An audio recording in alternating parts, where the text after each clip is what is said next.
So this is a section of the hip joint where we are going to study the relations of the hip joint. So very important when you see the relations of the hip joint, because of that you should understand the first what are the contents of the femoral triangle and what is the gluteal region muscles. Then what are the muscle attached to the above the acetabulum and below the acetabulum. If you know attachment this including these attachments of the hip bone, then only you can understand including that is a femoral triangle. So this my lecture consists the remaining part of the hip joint, that is the relations of the hip joint I am going to explain. Then afterwards blood supply of the hip joint, nerve supply of the hip joint. Then we are going to study the movements taking place at the hip joint, muscle producing movements. Then lastly we are going to call as an applied anatomy or the clinical anatomy of the hip joint. So it is very important because the relations are also counted in the joint. After the ligaments, most important you have that is the relations of the hip joint or the particular joint. So in the relations of the hip joint, you have to know the first relations we are going to study the anterior relation, posterior relation, superior and inferior relation. According to this is considering you have to see this acetabulum.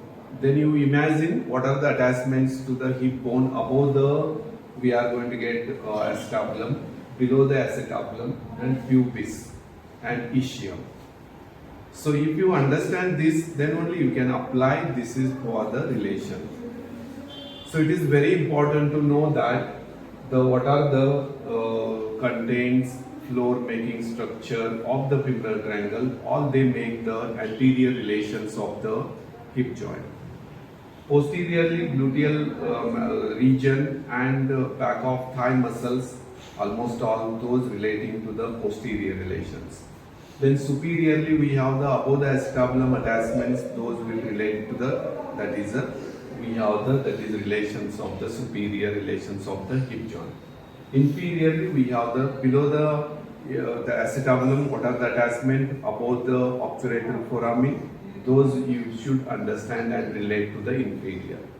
So this is very important to understand what is the relations of the hip joint is asked. So anteriorly, when we go to the anterior, the floor making structure of the femoral triangle, iliacus, vas major, pectineus. So all these muscles which are you are going to get the anteriorly, which is straight head of rectus femoris. Then we are going to get the tendon of the ilios vas. Then we have the synovial bursa and contents you have come across femoral artery, femoral vein and femoral nerve. As these are the contents of the femoral triangle and floor making structures. So all these will be you have to apply when you are studying the hip joint relations. So most important you have to understand the anterior relations of the hip joint. You have to correlate with the floor of the femoral triangle and contents of the femoral triangle. They are related. So what you are going to get, the floor is formed by the femoral triangle, iliacus, vas major and pectineus. So we get the straight head of rectus femoris also here, straight head of rectus femoris. Then we are going to get the iliacus and vas major muscle. Then we have the femoral artery, femoral vein and femoral nerve. So these are the anterior relations of the hip joint. Going to the posteriorly, when you go to the posteriorly, we are going to get the piriformis muscle and sciatic nerve muscle. Then we are going to get the obturator internus and obturator externus muscle. We are going to get. Then we have the quadratus femoris and we get the big muscle which covers all these structure, gluteus maximus. So most important posteriorly you are going to get the piriformis, then quadratus femoris, and these are the obturator internus and two gemelli muscle, and those will be getting that is covered by the gluteus maximus. So these all are the posterior relations of the hip joint. How to apply this? You can see these all will be applied for the most important, that is you are going to get the more deeper part in the gluteal region, gluteus maximus covering is we are going to get the deep structures of the gluteal region and muscle which are related to the gluteal region. So those will be related to the in the posterior relation, including the piriformis. You have to most important, you have to remember quadratus femoris and piriformis, and we have the obturator internus here and two gemelli, those are related, including the gluteus maximus which is relates. Then when we go to the superiorly above the acetabulum, when you see the hip bone above the acetabulum, you have the reflected head of rectus femoris attached. So just you have to remember here, above it is attached by the reflected head of rectus femoris muscle. So that you have to remember about in the superior, that is the reflected head of rectus femoris. Then we have the gluteus medius and minimus, because they are attached to the gluteal surface of the ilium. So that you have the reflected head of rectus femoris and we have the gluteus medius and minimus. Those are the superior relation. Inferiorly, we are going to get the one which is the obturator externus. Here we are not going to get posteriorly obturator externus. Don't write. Two gemelli are related, superior and inferior gemella. But obturator internus posteriorly related. Obturator externus is, that is you are going to get inferiorly. Then we have the medial circumflex femoral artery. Those are the related to the inferior surface or the inferior relations of the hip joint. So how to apply? Femoral triangle, floor and contain anteriorly, back of thigh gluteal region posteriorly, upper part or gluteal region attachments of the hip bone, they relate to the superiorly. Then below the acetabulum, above the obturator foramen, what are the attachments you are going to get? Those will relate to inferior. So this way you have to apply. Every time recollecting all these muscles, no. Only otherwise, this way you will remember means you can recollect. Otherwise you are not going to recollect in the last moment of writing theory. So you have to apply these ideas for remembering the relations. How I have told, that is anteriorly. Femoral triangle you have read already. Apply, that is iliacus, psoas major, psoas pectineus. All these will be the floor of the triangle, muscle forming floor. Then we get the content are the femoral artery, femoral vein and nerve. So these all you have to apply and you have to remember. And this is the one which is a diagram you can draw. But if you practice all the diagrams of three diagrams of the ligaments, then this is the only simple way you can represent. So most important diagram are the three ligaments diagram, capsule of the hip joint and relations. So this is all about, you have to remember about the relations of the hip joint. Next, going to the most important part, what is the blood supply of the hip joint? The blood supply of the hip joint, you are going to get the circumflex femoral arteries are there. Two circumflex femoral artery, obturator artery, those will be supplying the blood supply to the, we are going to get the hip joint. Medial and lateral circumflex femoral artery, then we are going to get the obturator artery, we are going to get, and those supplying the total blood supply to the, that is the hip joint. What is the nerve supply? Nerve supply, simple way, femoral nerve is there and obturator nerve. Femoral nerve, this anterior branch of the femoral nerve to rectus femoris, which supplies the nerve supply to the, that is the hip joint. Then obturator nerve, which is supplying the nerve supply to the hip joint. So femoral nerve, femoral branch of genito, that is the femoral nerve, which is a nerve to rectus femoris, which is supplying the nerve supply to the hip joint. Second, you are going to get the, that is the obturator nerve. So that is also obturator nerve is anterior division. So you have come across this all in the course and relations of the obturator nerve. So this is what about the blood supply and nerve supply of the hip joint. Then next, going to the, when you go to the movements of the hip joint, here we are going to get the movements as we are going to get the flexion, we get the here flexion of the thigh or the flexion at the hip joint. Flexion, first movement in the hip joint taking place, flexion, extension. Then we have the adduction, abduction, medial rotation and lateral rotation. So whatever the flexion extension is taking place according to the transverse axis. And we are going to get vertical axis, we are going to get the medial rotation, lateral rotation. So these are the rotations which we are going to take. Movements according to the axis rotation, we are going to call as the movements taking place at the hip joint. So movements taking, you can write circumduction. Is it possible circumduction in the hip joint? In the shoulder is circumduction is there. In the hip joint you will do circumduction. So remember, this is what you have to remember. The circumduction is combination of the foregoing movements. Either it is a 2 or 3, 3 or 4, all those which are. But here there may be the chances of foregoing movements may have the combination of these movements. So that you have to write the main, we are going to get movements are the first one, flexion, extension, medial rotation, lateral rotation, adduction, abduction. Okay, so those you have to remember. Then when we go to the joint, in that you have to remember the first part, which is we have to consider, that is the what are the muscle producing movement, important muscle which is making the actions or the movements taking place on the hip joint. So when I have told the flexures of the, when you flex the hip, you are going to get the anterior compartment of the thigh muscle, deeper muscle will play an important role in the muscle producing movements. I am covering now the, what are the movements I have covered, what are the muscle producing movements, how to apply, that is also same way you have to go anterior compartment of the thigh muscle and all.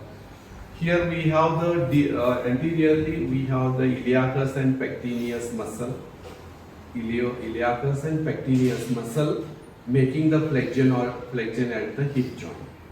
Those we are going to get it. Then what is the extension taking place? Extension is by the, we are going to get the gluteus maximus and hamstring muscle, semitendinosus, semimembranosus, and we are going to get the, that is the adductor magnus, ischial head and biceps femoris.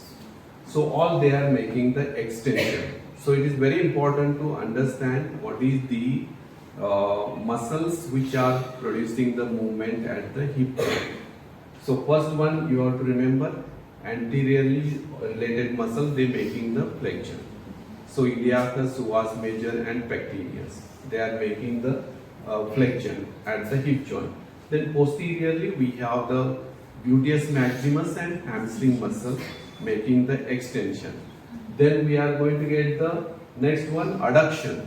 Adduction means you are going to get thigh adducted. This is the adduction. So adductor group of muscles, adductor longus, brevis and magnus. Then abduction, this is abduction which is going, those are the gluteus minimus and medius. Okay, again medial rotation, gluteus medius and minimus. Lateral rotation, you are going to get the obturator externus and we are going to get this. So those gemellus and obturator externus, they are making the lateral rotation. Iliotibial tract also. So iliotibial tract and obturator muscles and obturator externus, and we have the muscles which are camelli muscle, they make the lateral rotation. Medial rotation, gluteus medius and minimus. Okay, adduction, adductor longus, brevis magnus. Abduction, gluteus medius and minimus. Then flexion, I have told the iliacus, psoas major and pectineus. Then we have the, that is a flexion, and this extension is by the, which is we are going to get hamstring muscle and gluteus maximus. Okay, this is all you have to apply for the even action. So question, you have to write only writing flexion, extension, medial rotation, lateral rotation is not complete. You have to complete the muscle producing movements in the joint. So that this way you have to understand and remember, means you will be able to write. Next, going to the part which is you have to remember What is the clinical anatomy of the hip joint? Very important when you sit as after in your clinic as a doctor. Most of the complaints which is you are going to get either knee pain or the hip pain, all these are complaints how to diagnose. So very important part is that there are some diseases which are affecting the hip joint. So we have the diseases of the hip joint and age related. Age, which is we can group into the below 5 years we have, then 5 to 10 years, then 10 to 15 years, then above 20 years. Age group, diseases of the hip is classified according to the age group. When this hip joint is affected, it is affected below the 5 years by the tuberculosis, commonest, and congenital dislocations. Congenital, since from birth, the head of femur is dislocated. That is we call as a congenital dislocation of the hip joint, and commonly affecting disease below 5 years, that is we get as a tuberculosis. So this is a age group and diseases affecting the hip joint. Then going to the 5 to 10 years, when we call as a Perthes disease. When you go to the Perthes disease, when you see the X-ray of the hip joint region, the head of femur is there. This head of femur become Perthes disease. I am talking about the what is a Perthes disease. This is a flattening of the head of the femur.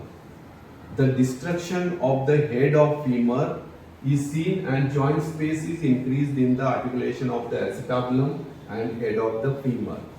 Very important. What is a Perthes disease? It is a destruction of the head of femur. So that is increases the joint cavity. So that this destruction we can see on the X-ray, and that is we call as a Perthes disease. Then next comes about the coxa vira. Coxa vira is the one. This neck shaft angle is there. It reduces. Reduction in the neck shaft angle, that is we call as a coxa vira, that is occurs most commonly in the 10 to 15 years. So I am talking about the below 5 years, 5 to 10, 10 to 15. So below 5 years I have told congenital dislocation of the hip joint. Then we are going to get the tuberculosis. Then I have told the 5 to 10 years we are going to get the Perthes disease. So what is a Perthes disease? I have told it is a flattening or the destruction of the head of femur. Understand first. Whatever everything you know, I know. In the exam only you don't know at least. That is a problem. So here when I explain, understand. This is not explained or not reading, you are not going to get. So what is here joint cavity? How the X-ray looks I am talking here. This is you have to talk about the X-ray film taken in joint, and you can see the marking of the head of femur, greater trochanter, all. This acetabular cavity, pubis, ischium. So here only the destruction of the head of femur. That is all this will head become rounded. Instead of that, it become flat due to the destruction, and those so many diseases which are affecting, and that condition we call it a Perthes disease. That is occurs during the age group of 5 to 10. Then 10 to 15, I have told the neck shaft angle of the femur is reduced, and this neck shaft angle is reduced. That is we are going to call it the coxa vira. Then when we go to the about 20 years, we may get the osteoarthritis.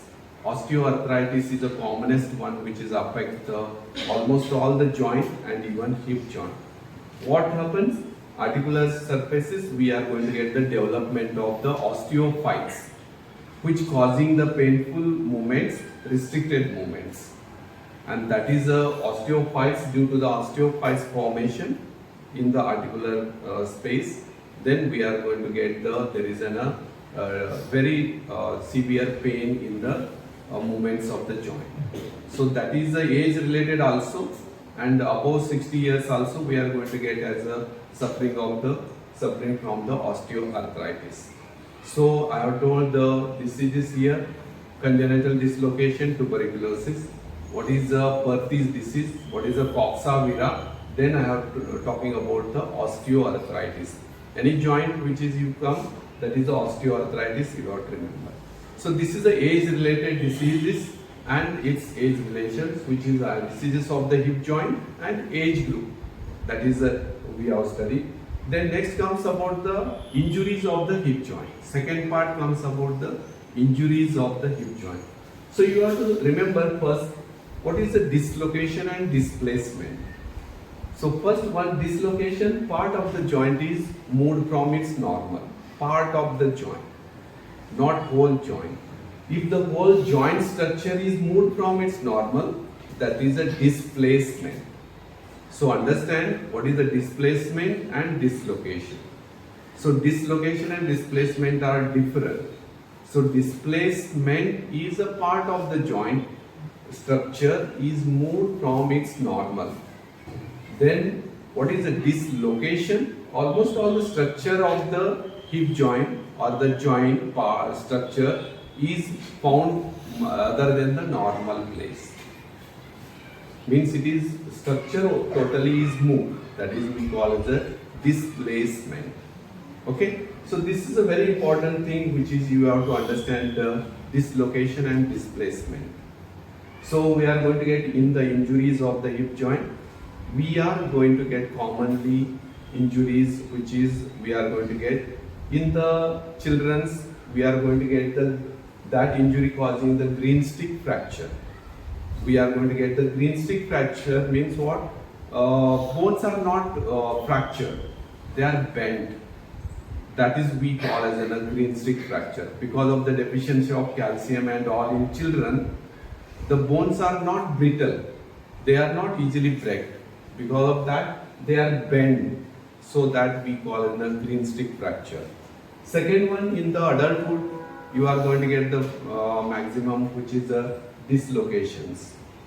Means in your age group and all adults, we are going to get the very strong bones. They are not going to break easily. They dislocate. Then in the old age, which is we are going to get the neck fracture. Fracture of the neck shaft or the neck of femur is the commonest one. Fractures of the neck of femur, that you have to remember in the totally is the old age group. So my intention to tell you second group. First group I have told the age groups and diseases affecting. Second, injuries of the hip joint. In this injuries of the hip joint, children's, adult, and we are going to get the old age. In children's you have the green stick fracture injuries. Then we have the in the adulthood dislocation. Then in the old age we have the neck fracture of the, that is the commonest one, which is the fracture of the neck femur. Okay, in the old age. So these are the two major groups we have studied in the clinical anatomy of the hip joint. Next group comes about the, when you go to the other X-rays and all, you have to take the X-rays and you have to find out the is it affecting structure or dislocated or displacement is there, that you have to take the X-rays and you are going to get. Next point, you have to get the, when there is a fracture of the neck fracture, then there is will be the shortening of the limb. Suppose you take the X-ray, here neck fracture is seen, neck fracture, then that time patient just make the lie down on the table, see lower limb. If a patient is having the history of fall and all, just make lying down and see the both the limb distance, both the limb. If there is a shortening of the one limb distance, then you have to find out that is there is an affecting joint, that side. Shortening of the limb. How to measure the length of the two limb? Anterior superior iliac spine to the medial malleolus. That is the measurement. If both the limbs equal distance, then no affected or no dislocation or fracture. But if there is a shortening, means when looking at the patient, it is having the fracture, you can diagnose. Only just patient make to lie down and see the both the limbs are distance is same. If it is a shortened, is affected either by the fracture or the dislocation or displacement. So that is also very important. When you are practicing, you are just looking without proceeding for the X-ray or next, so you can diagnose there only. That is a very important you have to understand. Then next comes about the when joint cavity is filled with the synovial fluid, which is excessive secretion, then that time there is a collection of fluid in the joint cavity. We remove the needle passing 5 cm below the anterior superior iliac spine with the direction of backward, upward and medially. Backward, upward and medially below the anterior superior iliac spine 5 cm. The needle is passed and entering into the joint cavity, and there we can collected fluid, excessive collection of fluid from the joint cavity is removed. So this is the one which is a removal of the excessive collected fluid from the joint cavity. That is also you have to remember. So these all are the important things you have to remember in the, again, few more part which is you can remember. It may have the dislocation, displacement, neck fracture. In this only you have to add, that is a neck fracture in the old age, dislocation, displacement, that is also you have to add. Next, aspiration of the joint cavity, collection of the fluid which is there, that is removed excessive. So these all points you have to remember in the, that is a applied anatomy of the hip joint.